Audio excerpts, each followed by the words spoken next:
온전한 예배, 거룩한 삶이라는 주제를 가지고 올해 말씀을 나누기 시작을 했습니다. 이제 여름이 되어서 조금 더 거룩한 삶으로 우리의 실천적인 삶에 대해서 말씀을 나누려고 합니다.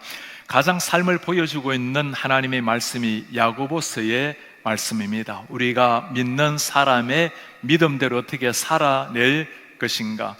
야고보서의 본문을 정하고 난 다음에 깜짝 놀랄 일이 있었습니다. 우리 영어 회중도 지금 문다이 목사님이 야고보서 말씀을 가지고 말씀을 전하고 있는 중입니다. 우리 하나님께서 특별히 올 여름에 우리 교회에 주신 하나님의 말씀이라 생각하니 기대가 되고 얼마나 감사한지 모릅니다. 야고보서 말씀을 읽다 보면 누구에게나 드는 의문이 있습니다. 야고보서에 가르치는 그 주제가 성경의 다른 말씀, 특별히 사도 바울의 말씀과는 굉장히 다르게 여겨지기 때문입니다. 성경 전체 주제를 말하라면 예수 그리스도를 믿음으로 얻는 구원, 이신칭의, 하나님의 은혜로 믿음으로 얻는 구원을 강조하는데, 야고보서의 말씀을 보면 믿음보다는 행위를 강조하는, 행위의 중요성을 계속 강조하고 있는 말처럼 보입니다. 그래서 다른 성경과 뭔가 맞지 않는가라는 생각을 하게 됩니다. 야고보서의 말씀에서는 심지어 행위가 없는 믿음은 죽은 믿음이라고 그만큼 행위를 강조할 때가 있죠. 이런 의문을 가진 사람 중에 한 사람이 마르틴 루터였습니다. 이신칭의와 조금 다르게 보이는 이 야고보서의 말씀이 왜 성경에 들어가 있는지, 심지어 지푸라기 서신이라고까지 할 정도로 격화시키면서 생각하게 됐습니다. 야고보서를 읽는 사람에게 또 한 가지 다가오는 문제는 예수 그리스도, 예수에 대한 말씀이 잘 나타나지 않는다는 겁니다. 읽어보면 1장 1절 그리고 2장 1절에 예수란 이름이 나오고 그 다음에는 등장을 하지 않습니다. 성경 전체 주제가 예수 그리스도라는 것을 아는 사람에게는 정말 이 말씀이 하나님의 말씀이 맞는가라고 생각을 하게끔 하기도 하는 거죠. 야고보서에서 행위를 지나치게 강조하고 있는 이 말씀을 우리가 어떻게 이해를 해야 할 것인가? 한마디로 말씀을 드리자면 그렇습니다. 성경에서 살아있는 믿음, living faith라는 것, 살아있는 믿음이란 반드시 살아있는 행동으로 나와야 된다라는 것. 정통 믿음, orthodoxy라는 것은 반드시 정통 행동, orthopraxy로 나타나야 된다라는 것이 야고보서의 가르침이라고 말할 수 있습니다. 올해 초에 제가 국민일보의 기자로부터 인터뷰 요청을 받게 되었습니다. 지금 한국에 많은 사람이 위기라고 말을 하고 있는데, 이런 위기 상황 속에서 어떻게 하면 한국교회가 새롭게 일어날 수 있는지 그 대안을 묻는 질문이었습니다. 두 가지 말씀을 드리게 되었어요. 하나는 목회자들에게는 신학교에서 복음의 십자가의 복음의 생명을 거는 이런 목회자들을 탄생을 시켜야 될 것이고, 강단에서는 하나님의 십자가의 복음, 부활의 영광의 복음이 선포되어야 할 것, 그리고 우리 성도님들에게는 믿는 바대로 세상에서 살아내는 삶, 우리의 믿음이 관념이 아니라 실천적인 삶으로 나타날 때 세상은 우리를 바라보고 복음을 듣고 복음을 증명시키는 삶을 보게 될 것이라고 답변을 하게 되었습니다. 야고보서에서 강조하는 것이 바로 이것입니다. 십자가의 복음, 부활의 복음을 정말 믿는다면 삶 속에서 나타내므로 그 믿음을 증명해 보라는 말씀입니다. 믿음이라는 튼튼한 뿌리에는 반드시 합당한 믿음에 합당한 열매가 나타나야 된다라는 말씀입니다.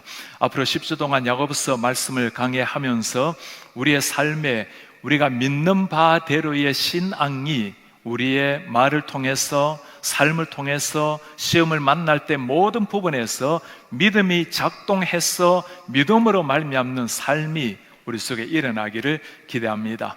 야고보서는 처음에 저자가 누구인지를 먼저 소개함으로 말씀을 시작을 하고 있습니다. 하나님과 주 예수 그리스도의 종 야고보, 흩어져 있는 12지파에게 문안하노라.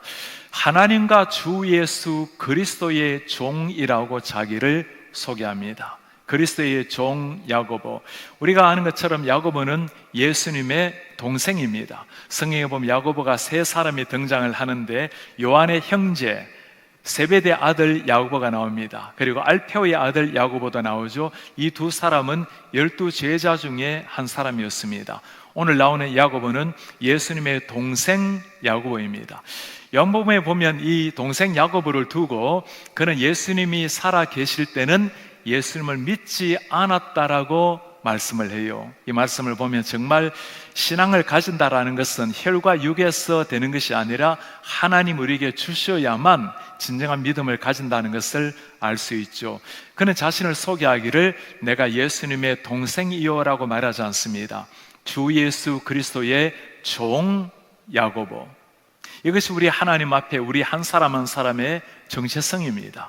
다양한 이름을 가지고 다양한 신분을 가지고 있지만 하나님 앞에 부름을 받은 사람, 하나님 앞에 구원의 초청을 받은 사람은 누구든지 그리스도가 우리의 주인이요 우리는 주님의 종으로서 살아가게 되는 겁니다.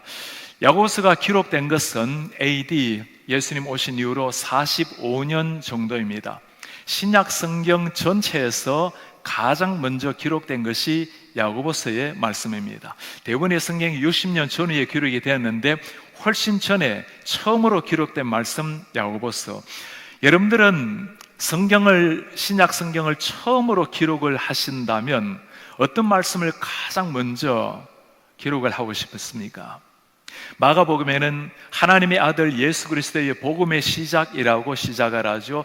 요한복음에는 태초에 말씀이 계셨고 그 말씀이 육신이 되어 우리 가운데 오신 말씀이 하나님 예수님이라고 복음과 예수님을 먼저 기록을 하고 있습니다. 그러나 오늘 야고보서는 신약 성경 처음으로 기록한 말씀인데 첫 시작을 예수의 복음, 십자가의 능력, 부활의 권능이 아니라 시험, trials, 우리가 겪는 시험, 역경, 시련 이런 것으로 시작을 하고 있습니다. 그만큼 당시 때 시련이라는 것, 시험, 역경이 중요했다라는 거죠. 그럴만했죠. 예수님을 믿는 것 때문에 수많은 사람이 잡혀가서 고문을 당하고 순교를 당했던 시절이었습니다. 또 한편 그리스도인의 삶에는 시험이라는 것이 얼마나 중요하다라는 것을 보여주는 말씀이죠. 2000년 전뿐만이 아닙니다. 오늘날도 예수님 앞에서 진실로 살아가고자 하는 사람에게는 모두에게 공통적으로 다가오는 것이 시험입니다. 정말 이 시험이 다가옴으로 말미암아 심지어 시험에 들어서 예수님으로부터 벗어난 사람도 얼마나 많습니까?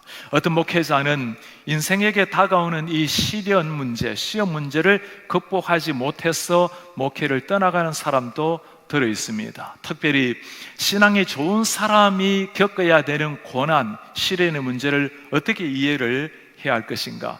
당연히 그리스도인이라고 시험의 무풍지대가 아닌 거죠. 진실하게 살려고 하면 할수록 더 오히려 사탄이 공격해서 고난을 받고 있는 이 문제, 우리가 어떻게 이해를 해야 할 것인가?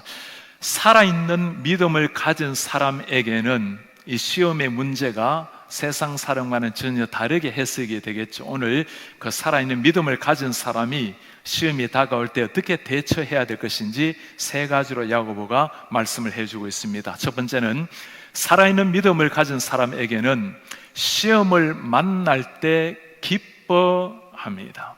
시험을 당할 때 기뻐한다라는 것, 이 말씀을 그냥 상식적으로 생각을 하면 참 억지스럽다는 생각이 좀 들어요. 시험을 반길 만한 사람이 누가 있겠습니까? 그러나 모든 사람이 시험에 다가올 때 불편하고 힘겨워하지만 신앙을 가진 사람, living faith, 살아있는 신앙을 가진 사람에게는 시험이 다르게 해석이 되는 겁니다. 왜 그럴까요? 하나님이 허락해서 오시는 시험이라면 하나님이 반드시 하실 일이 있다라는 것을 믿는 겁니다. 하나님을 신뢰한다라는 것, 하나님을 믿는다라는 것은 내 삶의 모든 영역에서 하나님이 주인이 되시고 하나님이 내 삶을 통해 역사하신다는 것을 정말 믿는 사람, 이런 사람에게는 나에게 일어나는 시험이 그냥 일어나는 것이 아니라 반드시 하나님이 하실 일이 있다라는 것, 해석이 달라지게 되면 반응이 달라지게 되는 겁니다. 오늘 야고보의 고백을 한번 들어볼까요? 내 형제들아, 너희가 여러 가지 시험을 당하거든 온전히 기쁘게 여겨라. 여러 가지 시험, 한두 가지가 아니죠. 그리스도인이라고 시험 지나가는 것 아니죠. 그때 온전히 기쁘게 여겨라. 시험이 무엇인지를 살펴보면 오늘 야고보서에는 시험이라는 단어가 3번 등장을 합니다. 그리고 신약에서의 시험은 2가지로 나뉘어져서 의미를 가지고 있어요. 하나는 하나님의 사람을 무너뜨리기 위해서 다가오는 유혹이 있습니다. 또 하나는 외적으로 신자가 살아가려고 할 때, 거룩하게 살려고 할 때 다가오는 어려움, 역경, 핍박이 시험으로 다가올 수가 있죠. 오늘 여기서 말하는 시험이라는 것은 2번째, 그리스도인으로 살아가려고 할 때 다가오는 어려움, 위험을 두고 시험이라고 말씀을 합니다. 그 시험이 다가올 때 온전히 기쁘게 여겨라. 이렇게까지 말한 이유가 무엇일까요? 대부분의 사람들은 시험이라는 것은 예수님을 잘 믿는 사람, 형통의 길을 걷는 사람에게는 사라져야 될 부산물 정도로 여깁니다. 그러나 하나님 앞에 살아있는 신앙을 가진 사람은 다르게 반응을 하죠. 온전히 기쁘게 여겨라. 야고보가 이 말을 하는 것이 굉장히 의외입니다. 예수님의 동생 아닙니까?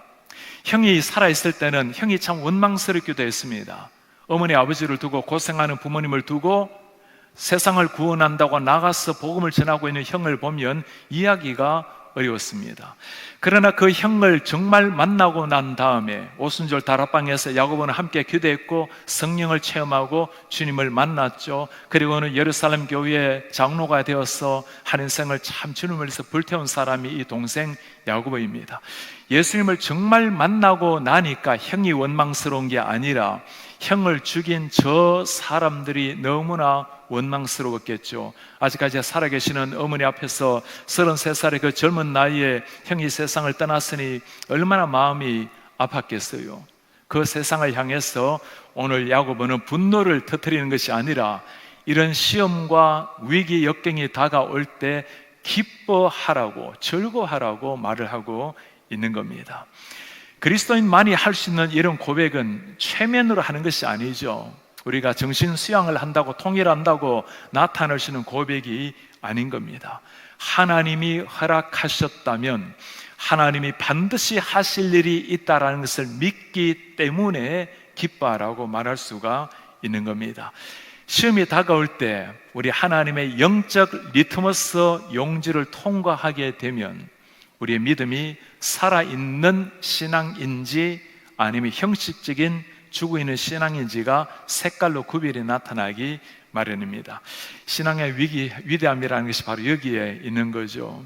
지난주에 한 집사님 부부와 대화를 나누면서 하나님 앞에 참 감사하는 시간이 있었습니다.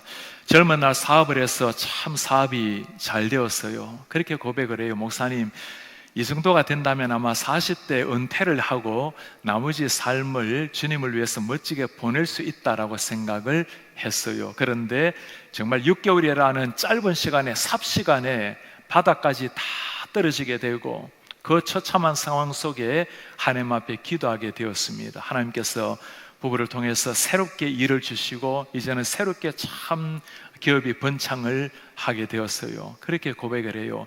목사님, 그때 사업이 다 잘 되고 인생이 펼쳐졌더라면 제가 주님을 위한다고 살아갔겠지만 그러나 교만한 마음으로 살아갔음에 틀림이 없을 겁니다.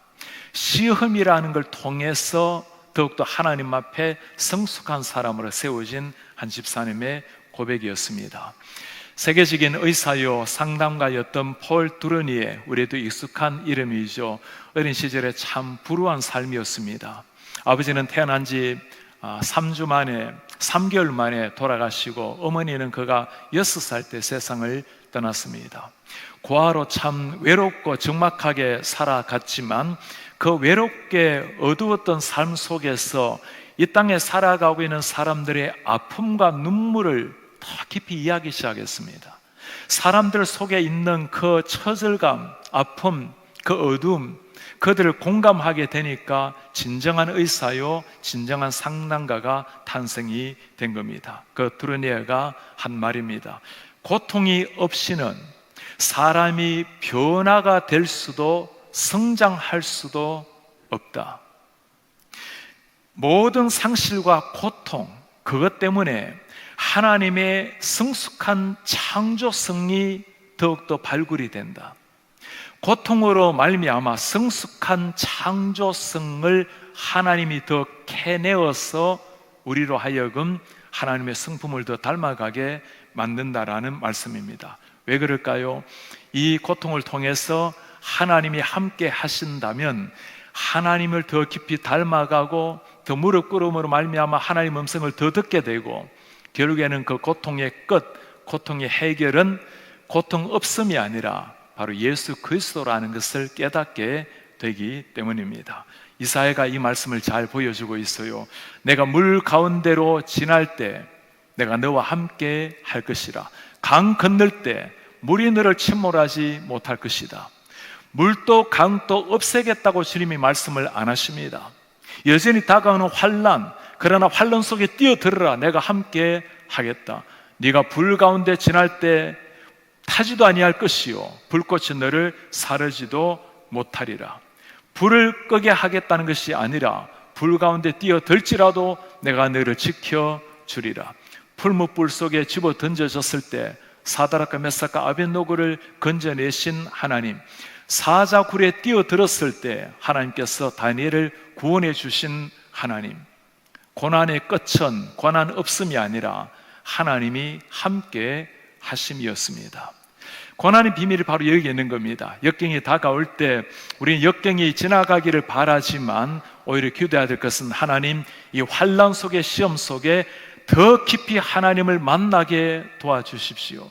내가 하나님과 함께 손을 붙들고 이 고난을 이겨나가게 도와주십시오. 여러 가지 고난 시험을 당하는 것 야고보뿐이겠습니까? 오늘날 이 시대 우리 모두에게도 다 다가오는 고난의 문제입니다. 우리 성도님들, 갖가지 고난이 다가올 때 그때 하나님께서 영적 리트머스 시험지를 가지고 우리를 시험한다고 생각해 보시면서 살아있는 믿음의 색깔이 나오는 이런 하나님의 사람들 되시기를 바랍니다. 두 번째, 살아있는 믿음입니다. 살아있는 믿음이란 시험을 만날 때는 인내를 더욱더 키우게 됩니다. 살아있는 믿음은 시험 속에서 기뻐할 뿐만 아니라 더욱더 인내를 키워가게 되는 겁니다. 야고보서 3절에 하는 말씀입니다. 이는 너희의 믿음의 시련이 인내를 만들어내는 줄을 너희가 알미라. 시련이 인내를 만들어낸다. 이 시련이란 단어가 헬라어로 도키미온이란 단어를 사용합니다. 특별한 의미가 있어요. 용광로에 물질을 넣어서 불순물을 다 제거하는 것을 두고 시련이라는 단어를 사용을 합니다. 여러분, 쓸모없는 돌멩이를 용광로에 넣는 일은 없죠. 하나님의 사람이 모든 죄성과 허물을 가지고 있지만 그 허물과 죄성을 용광로에 다 담그고 거기에서 하나님이 진짜 원하시는 정금 같은 하나님의 인격체가 나타난다는 겁니다. 무엇을 통해서요? 시련을 통해서 나타난다는 겁니다. 인내를 만들어내미라. 인내를 키움이라. 인내라는 단어는 확고부동함, 결코 움직이지 않는, 흔들리지 않는 하나님을 향한 믿음을 가리키는 말입니다. 시련으로 말미암아 그 믿음이 이른다라는 말씀입니다. 이 사실을 알았던 에드리안 로저스 목사님이 하신 말씀이 있어요. 시험을 받지 않은 믿음이란 신뢰할 수가 없다. 아무런 바람이 없이 자라난 사람이 아니라 수많은 바람과 역경을 이겨내고 난 다음에 그때 진짜 믿음이 보인다는 겁니다. 거센 파도는 참 힘겨운 일이지만 거센 파도를 이겨낼 때 진짜 유능한 뱃사공이 탄생된다라는 말씀입니다.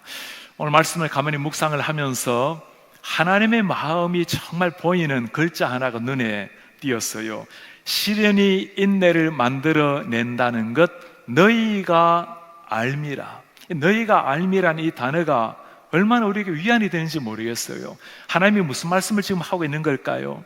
시련이 오는 것은 참 힘겨운 일이지만 예수 믿는 것 때문에 심지어 목배임을 당하고 죽임을 당하는 것 참 고통스러운 일이지만, 그러나 그 시련으로 말미암아 주님이 원하시는 인격체, 하나님이 원하시는 완전한 정금 같은 신앙이 만들어지는 줄 너희가 알미라. 너희들이 알지 않느냐?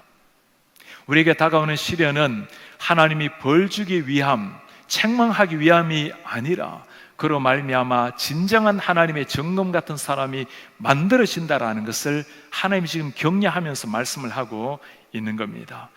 시련을 우리가 그렇게 불편히 여기는 이유가 무엇일까요? 사람들은 시련이 다가오면, 시험이 다가오면 불편하게 여기고 불행하다고 생각을 해요. 그런 것은 아니죠. 시험이, 고난이 불편하기는 하지만 불행으로 연결시킬 필요는 전혀 없는 겁니다. 여러분, 이 시험의 대명사가 누구죠? 가장 큰 시련을 당하신 분 우리 예수님 아니십니까? 그 모든 시련을 다 뚫고 난 다음에 진정한 하나님의 뜻을 이루셨던 우리 예수님. 시험을 당할 때마다 예수님의 십자가를 생각하게 되면 시험이 끝나는 것이 해결이 아니라 예수님을 깊이 만나는 것, 십자가를 만나는 것이 진짜 시험을 이겨내는 힘이 되는 겁니다. 오늘 이 시험을 이겨내고 난 다음에 새롭게 형성된 인내, 그 인내의 사람은 어떤 사람일까요? 4절에 하시는 말씀입니다. 인내를 온전히 이루라. 왜 그렇습니까? 이는 너희로 온전하고 구비하여 조금도 부족함이 없게 하려 함이라. 인내가 온전해질 때 부족함이 없는 온전한 사람으로 탄생이 된다라는 것. 신약 성경에 이 온전함이라는 단어는 참 중요한 의미가 있습니다. 텔레이오스라는 단어를 사용을 해요. 이 의미라는 것은 예수 그리스도를 깊이 닮아가는 성품, 끝이라는 단어를 가지고 있습니다. 우리가 만들어지고 다듬어져서 마침내 끝에 예수님의 인격을 닮은 것까지 나아가게 되는, 무엇을 통했습니까? 수많은 역경, 파도, 환난을 통해서 하나님이 원하시는 인격체, 진정한 하나님의 사람이 탄생이 된다는 겁니다.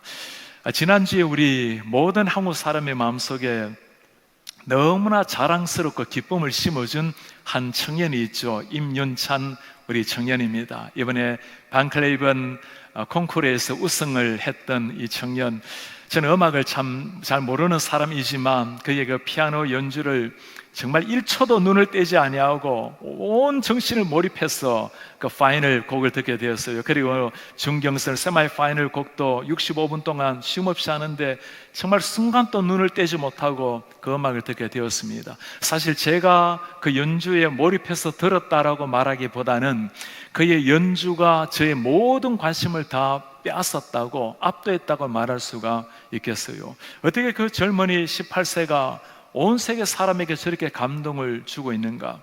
그냥 이루어진 것이 아니었습니다. 수많은 고뇌, 땀, 눈물, 인내, 하루에 잠자는 것 먹는 것 빼놓고는 16시간을 피아노 연습을 하고 있는 청년.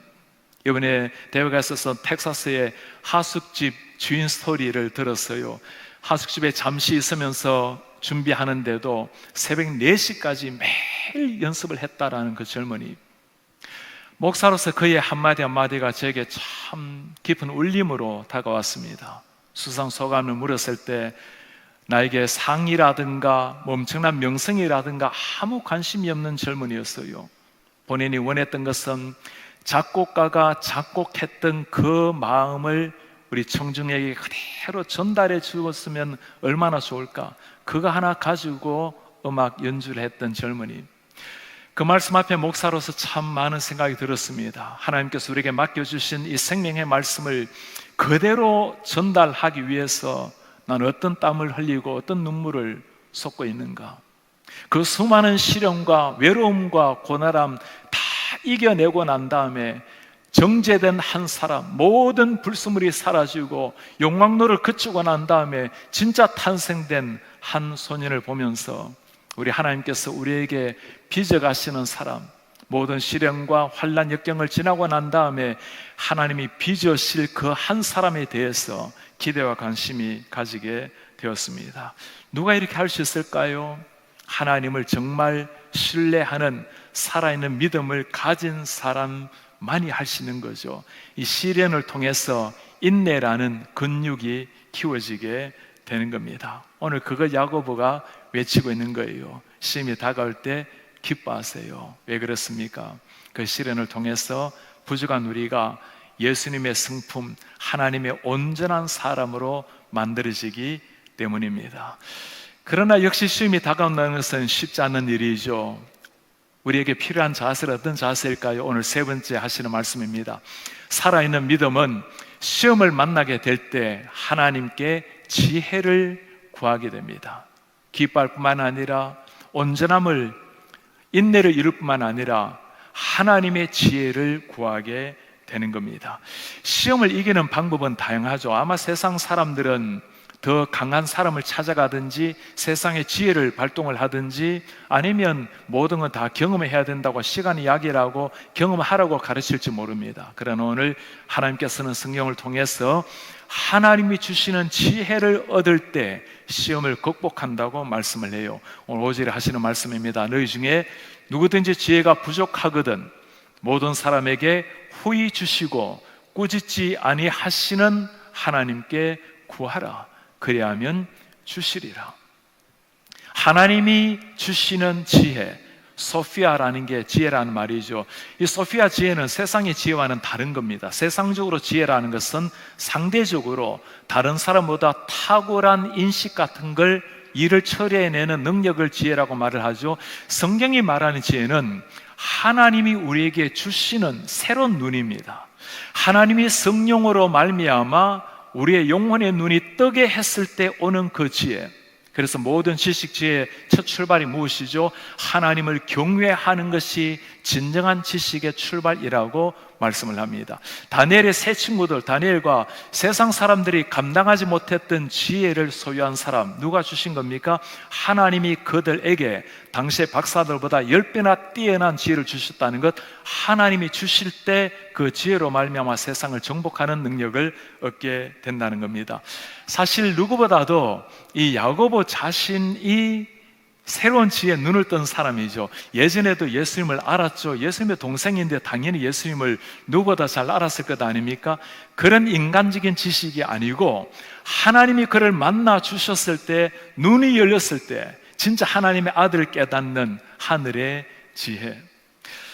저에게 이 야고보서 1장 5절 말씀은 참 특별한 과거를 떠올리게 합니다. 제가 중학교 3학년 때 전도를 받아서 교회를 다니기 시작을 했어요. 그리고 야고보서 1장 5절의 말씀을 만나게 되었습니다. 너희 중에 누구든지 지혜가 부족하거든 후히 주시고 꾸짖지 않으시는 하나님께 구하라. 그리하면 주시리라.